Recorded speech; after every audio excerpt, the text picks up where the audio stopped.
Hey guys, how's it going? Welcome to a brand new episode of the BosBabes Lifestyle Sports Podcast. I'm your host, Brittany Baldi, and I could not be more thrilled. I have one of my good friends on here, Mr. Mark Long. He was on this podcast about 2 years ago, so I kept on hitting him up, and he's a busy man. I'm like, Mark, you got to get back on here. We need to recap what you've been doing the last 2 years. Again, you guys know him from MTV's The Challenge. He's now a producer, a former castmate. He's still actually competing, so he's kind of a current castmate, an entrepreneur, and much more. Mark, how the hell are you, my friend? I'm fantastic. I'm coming live from Florida, Brittany. You've frequented here in the past few months and years, I'm sure, but life could not be better. I bought a house here in October, so I'm here temporary. I say this. I use my house here as like a home base. So I'm still going out to LA probably 4 or 5 times a year, but I'm closer to the family now. It's only an hour drive to see my parents rather than a 5-hour plane ride. So I couldn't be better, and I'm super excited. I've got a lot of stuff coming up, and I'm just excited to see where all these things fall into place, Pete. Well, congratulations on the new house. I know Ryan and I have been looking at houses in Florida, so I know I've been texting you here and there being like, Mark, we're coming down, we're visiting. We're hoping that spring training lands us in Florida this year as well, so I'll keep you updated on that. But I know that you just recently mentioned being closer to your parents. Let's discuss what's been going on the last couple of years with your family. Are you guys going on vacations? I want the BosBabes fanatics to learn what Mark's been up to aside from TV and becoming a producer. One of the great things about being here in Florida is, so 2 years ago, probably when we did this, so my mom, unfortunately, was diagnosed with stage 4 breast cancer. So that was like terrible news for the family, not to bring the podcast down, but that's a real life thing going on. So I just thought being so close to her and not having to get on planes like I used to have to do when I was in LA, but just the fact that knowing her illness, I make an effort to go down there at least once a week for a night. I always spend the night. So just being blessed to be that close is amazing. And you probably see from my post how close I am with my parents. So the fact that I can physically be there every week, and they live 5 minutes from the beach. So in the summers, you know, we're going to the beach. I'm such a water baby.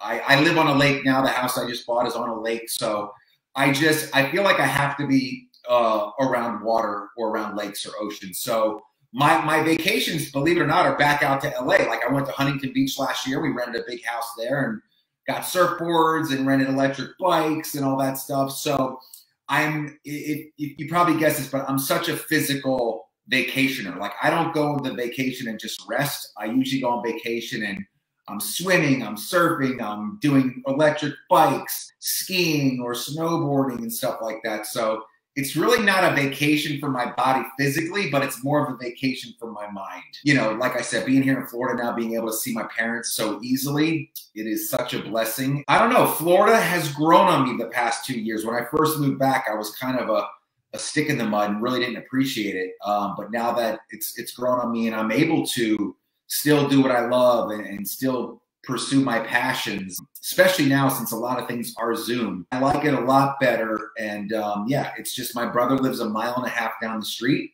So it's just amazing. And I'm just keeping the faith, keeping the positivity, always wishing everyone health and good positive energy. So that's kind of what I've been up to the past 2 years, is traveling a little bit, beaching heavily, going back to California, doing deals, starting my own production company. I did that, but I'm hoping my 2022, the bar is set as high as I had it for 2021. So we'll see, we'll see. Well, I love the fact that you mentioned your family. For those of you guys that are listening, you guys can definitely follow Mark's Instagram at the Mark Long. He posts all of the time. You will be able to see what he's up to, especially his family life. I love that people like himself, and I always post up behind the scenes what I'm doing. As you guys know, I recently got engaged, and it's fun to kind of see what your favorite personalities are doing outside of just work. Like Mark obviously still competes. He's a producer now. He does a lot of things work related. But it's kind of cool looking at his Instagram story and seeing the fact that he's hanging out with his mom, sitting at the beach with his dad. I believe you recently helped rehab your dad's arm or his leg, because I remember messaging you on Instagram. My dad got total reconstructive shoulder surgery. So I was down there for the surgery. I helped him bring him home. He's pretty much fully recovered. I think he's probably 85%. He still thinks he could do Wipeout and Ninja Warrior, even though he's 80 years old, which I tell him he could never do, but he tries to fight me on that. But the good thing about that is, you know, he's still there. The latest thing, we had a fan from Allstars send this huge 6-foot cardboard cutout of me in my challenge gear. So the thing now when I go back to their house is placing this thing in the weirdest spots throughout the house and having my dad take pictures with it, videos. We had it popping out of the sunroof of the car the other day. So that's the latest fun in the Long household. And believe it or not, this is how competitive we are. Every night when I'm there, my dad and I, we go at it in Jeopardy, and then we go at it in Wheel of Fortune. And we take it very seriously in the Long household. And I don't know. I think that's where my competitive nature came from, those two. My mom and dad are super competitive. My mom was big into tennis. You know, my dad was got drafted by the Phillies when he was younger, pro baseball. So we've had competitiveness in my family since birth, I would say. Well, Mark, you are very competitive, and thank you for sharing so much about your family life. Again, this podcast is all about my listeners getting to know my friends and other awesome people that come on here that I've met for the first time, being able to dive into their personal lives. So thank you so much for sharing that information. Speaking of getting a little personal, you don't need to get too in-depth about it, but you know the ladies are probably curious, especially it being Valentine's Day coming up shortly. Are you dating anyone? What's going on in the Mark Long love life? Or you just want to be forever hanging out? Come on. All last year, for almost a year, I had a girlfriend. And pretty serious. I was over there probably 5 nights a week. When I left to do Allstars, the first season, I was gone for a while. And then I came back. And during season 2, I actually wasn't on season 2 because I left to do a Food Network show that hasn't aired yet. So me being gone, she really wasn't used to her boyfriend going away and doing these things and being away for weeks at a time. So we kind of hit a crossroads where, you know, I just started getting back my mojo in that space of producing and whatnot. And she really, you know, I'm not blaming her, but she just wasn't used to that. When I met her, I was, you know, still around most of the days. So we, unfortunately, I said, you know, we should probably go our separate ways because I'm going to continue, you know, riding this producing and competing till the wheels fall off. It just wasn't a good fit, but she was awesome. She probably doesn't say the same thing about me now because she's like, well, you weren't doing that when we first met. And I was like, well, people grow and life changes. So I'm single at the moment. I do date, obviously, but I'm just so focused on my work. And like I said, I'm actually leaving Britt next Saturday, the 19th of February, to go shoot a pilot in LA. It is a super cool, nostalgic travel interview show with some of your favorite 90s personalities. So I am actually getting into Winnebago. It's going to have the show title wrapped in the Winnebago, and I'll be traveling around the country, stopping in on some of your favorite 90s personalities that you may not have been seen in a while. So we're going to catch up with them because it's me. I'm going to offer them to do a physical challenge with me. So it's going to be a fun half-hour show. Fun, a little bit where are they now, but like some of those huge 90s moments. And it's 90s news too. So it's going to be not only just acting and reality people, it's going to be people that were huge in the news. I think one of my stops is with Kato Kaelin, who was huge in the OJ trial. He was the most famous man in the world for about a couple days. So I'm going to pop in on Kato and see what he's up to. But it's going to be a fun show. There's a lot of man on the street type of stuff, but it's going to be a cool, fun show. And I said, like the movie Back to the Future, I don't have the DeLorean that goes back, but I do have a Winnebago. I'll be wearing the bandana, and you're going to see me going all over the place. So it's going to be a fun pilot. It's going to be we're going to shoot that on the 19th, starting the 19th for a few weeks. That actually sounds very interesting. I myself love the 90s. Obviously, I was born in 88. Ryan and I actually, ironically enough, started watching a show on Hulu. We watched the first episode last night, and the whole thing was actually about some 90s personalities, but nothing like your show, of course. But they were highlighting talk show hosts like Jerry Springer, Maury Povich, and such. So you'll have to keep us updated on your show because I would love to watch it. Let's hop right into Mark Long Productions. We want to know, of course, what sparked your interest in starting your own productions company. But before we get into that, back in December, you actually posted up a photo and you had a casting up that read, "We've seen reality TV stars run, fall in love, fall out of love, swim, fight, dance, but what will they do in the kitchen?" So yes. I know you probably can't give out too much information. It might be in post-production or pre-production, but let's just first talk about Mark Long Productions. And can you give us a little bit of information on this new competition series that may be airing? Absolutely. So when I finished season 1 of Allstars, I've always wanted to start my own production company because I've always felt like, if you work the hardest, you should be rewarded the most. So by me creating my own company and having I worked with some guys in Los Angeles, like an editor, a story producer, in the field producer, management. So I had all the pieces in place. I just didn't form the company yet. So Mark Long Productions, we launched it in November. Our first project is a project that we went and spent a few weeks with the only privately owned first responder and rescue academy in Texas. So we got to live the lives of these guys and girls that go there and, run into danger when everyone else is running out. So that's more of a docu-series that we just finished our first round of edits on. And then we flipped that into my next project is the one that got announced in December. I partnered with a company called Objective Media that does a show on Food Network right now called Worst Cooks. So we are developing and advancing a show. I told them no one is more competitive than the reality star, and no one has more of a rabid fan base, I think, than the reality star. So having them in the kitchen, fish out of water, and having them compete against each other, where another thing is we could have a Big Brother star competing next to a Survivor star who's competing next to a Challenge star who's competing next to a Dances with the Stars thing. So it's kind of a mishmash of reality stars, which is kind of always cool to see. But you're going to hopefully get to see growth with these men and women in the kitchen. We're going to take it seriously. I've kind of said it's almost like a Dancing with the Stars meets a food competition, where they'll be partnered up with professional chefs that kind of mentor them throughout the season, but it's elimination. There'll be one winner at the end, hopefully receiving a big cash prize and a golden spatula, which they can have forever. But that's moving forward greatly. I'm about to, jumping in your world, I got reached out by Spotify. So I will be doing, hopefully, a Spotify show early in the spring, which covers reality shows of the week. That'll be an hour show. So that'll be going on. And then what else am I doing? I'm doing one more thing that's pretty cool.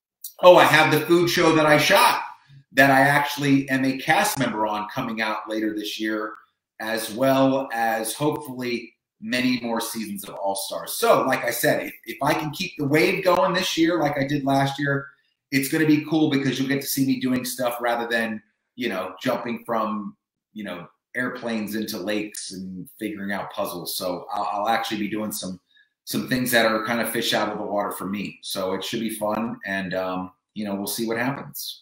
Well, Mark, I love hearing about all of your ventures. And of course, I love keeping up with you on social media.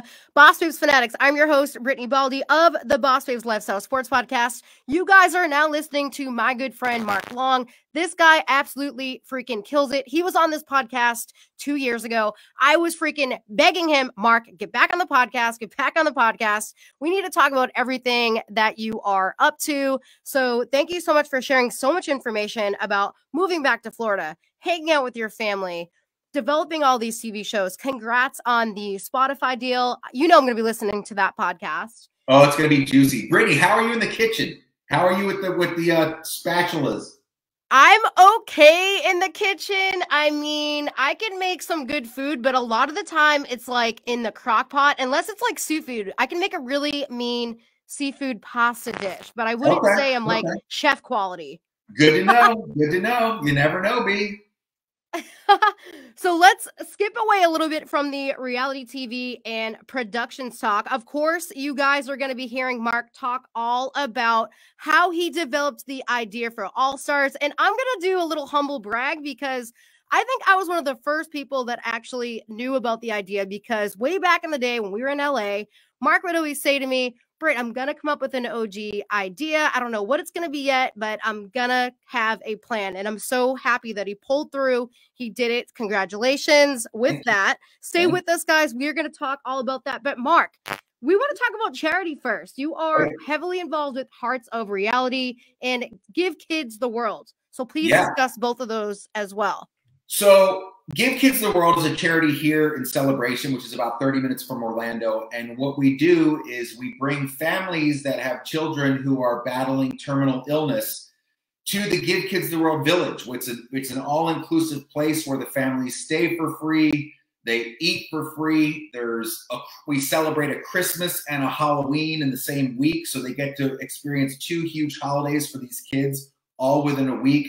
There's a huge ice cream store. Kids can get ice cream 24/7. If they want ice cream at 3 in the morning, give them ice cream at 3 in the morning. And they also get free transportation and tickets to all of the theme parks here in Orlando. So it's a place. We worked with the Wish group to get amazing children and amazing families here. And Hearts of Reality is we do every year in August. I started it 13 years ago. I did the first one. And we had about 20 reality stars come, and we raised about $1,500 or $2,000. So 13 years later, we just did our last one. There was 120 reality stars there, and we raised probably $280,000 for this organization. And it's such an amazing weekend. They come in on a Thursday. We spend time with the kids. We do autograph signings with reality fans. We have a party for the kids where we dress up as pirates and princesses, and the kids run around and get our autograph, which is kind of cool. We do big parties for them. Then we have a kind of a sponsorship and reality star party on the last night. But some huge names come every year now. We have, Dina from Jersey Shore has come the past few years, so I've become really close with her. We have a lot of Survivor winners, a lot of Big Brother winners, just random people. Some people from Naked and Afraid, which is kind of a crazy show. Dancing with the Stars, challenge people, of course, but now it's kind of a thing where people know about it and they actually reach out wanting to be a part of it, because I always say to the people that have never been, I said, look, I can't really describe the feeling you'll get, but once you're there and get to see the kids and go to the village, you'll know why you're raising this money. And sure enough, every time when we do the welcoming for them and show the video and have some kids and families come up and talk, the reality stars, half of them are in tears because it's just so emotional. But it's something that I've done for 13 years. It's something that I'm passionate about. I'm now more local, so I can go over there. They just did a big tree lighting thing over there at Give Kids the World. So I was over and participating in that. It's just, you know how it is, Brittany. Like you want to use your likeness and your quote unquote reality celebrity for a good reason, and not just to go, get free drinks in bars. So this is one of those things where everyone that comes always wants to come back. It's such a good group. Everyone really steps up and is really generous with your time, and really come with a positive energy. And it's just, even someone like, a reality villain from Survivor, Johnny Fairplay, who was a reality villain. Johnny's one of the best guys there, man. He comes and dresses up and he's there for the kids and he's really into it. So it's amazing how their personalities can change when they're actually doing something really great for a family or for children. So I've been doing it 13 years. I'm going to keep doing it. And like I said, if you move to Florida, B, you got to come. Bring Ryan. Oh, for sure. We will 100% be helping you out in all avenues. And I would love to see you and Ryan potentially train together or work out together. You guys will meet sooner, hopefully, rather than later. I mean, if we have a spring training down in Florida in the next couple of weeks, we're going to get you some free tickets and you're going to come to some games with your family. So 100%. I'll come. 100%. Speaking of sports, let's hop right into it. Obviously, this is a lifestyle sports podcast. So I need to ask you, who do you think is taking the Super Bowl W this upcoming Sunday? I'm kind of bummed out that not only are the Patriots not in it this year yet again, but also Tom Brady freaking retired, Mark. I know. I can't believe it. It's like equivalent to if you retired from the challenge. That is People a blow. Be crying. That is a blow for sure. I thought, Brittany, because he played so well and even played well in the playoff there, like, I thought for sure he had at least one more year in him. I mean, he was down some players in that playoff game. Like, I just feel like he didn't have all of his guns. But I was so upset like you were when he retired because, look, I'll be honest with you. Was I the biggest Patriots fan? Not really, because you know me, I'm a crazy Eagles fan. But was I a Tom Brady fan? 1,000%, because he's just he's such a field general. I just love that guy. But in terms of what's happening now is I'm torn, and I'll tell you why. Because I love Joe Burrow, because the Cincinnati hasn't been there in 30-plus years, and you know he's only been in the season a few years. He's the youngest quarterback that has been drafted first, that the quickest time he's made the Super Bowl, and he's going against, you know, Stafford, who's the oldest quarterback that has been drafted first. I saw that stat today on ESPN. But my heart is in LA because I lived there for 20-plus years of my life. So deep down, I will be rooting for Los Angeles, but I will not be upset, and I will be almost as excited if Cincinnati wins. I know that's a cop-out, but it's true. My Eagles aren't in, so I don't have a dog in the race, but I lived in LA for so long, followed Stafford's career. It's amazing how by removing him from Detroit and putting him in a team where he actually has some weapons and some support, how a quarterback that had, you know, that Detroit wasn't the best record for years, but bringing him over and having the right coach and the right plays and the right format, like, it shows you how moving from team to team, you definitely can improve your game. So, I don't know. I'll be rooting for LA. I have my LA shirt back in one of my rooms, my Rams shirt. But I don't know. Joe Burrow's he's a stud, man. So, if they pulled it off, I wouldn't be terribly mad. But I will be rooting for LA. Well, Mark, that's a fair enough answer. I know that you spent a number of years in LA, and I like that you're rooting sort of for the team that hasn't won in the last 30 years. And I know we were just talking about Tom Brady, and for years, people kept on hammering on him for his age. Like, oh, when's he going to retire? He's this, he's that. And it's like, but the guy was always performing at peak performance. So I think you are an excellent person to ask this question to. You are in your 50s, if I remember correctly. You definitely don't look like that. 5-0, baby. 5-0. If you looked at this man, like, please go Google him. I'll go look at his Instagram. Ripped to the gills. Hair is, like, stunning. Like, perfectly placed. Not losing any hair. Like, teeth are great. The reason why I'm bringing that up is Tom Brady was in his 40s, obviously recently retired. So, Mark, let me ask you this. At what point do you think it is time to retire? And what do you say to the haters that might be hating on you for still competing, even though you're in your 50s, but look like you're freaking 25? This is what I say.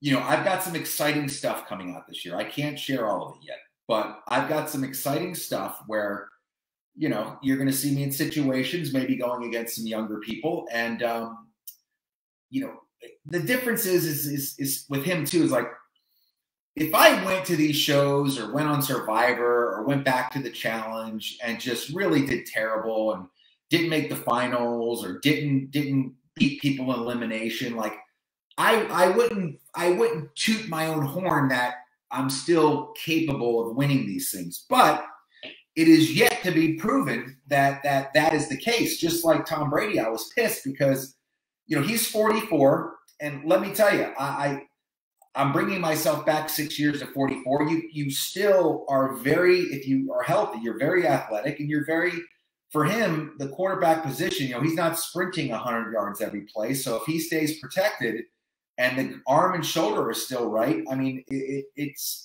a shoo-in that he could have played more. In fact, I almost feel like he's going to sit this year out and he's going to miss it so much. He'll miss it so much because he can't stand not competing, that he's going to go back for one more year. And you heard it here first if that happens. But, I mean, I get it. Like, you know, I love, for like even Allstars, you know, there's nothing better than putting on the Under Armour socks and shoes and your uniform and you know, you're 50 years old, like putting on like you're going to play like a 21-year-old man's game. But, you know, I never thought I lost a step. I'm definitely stronger.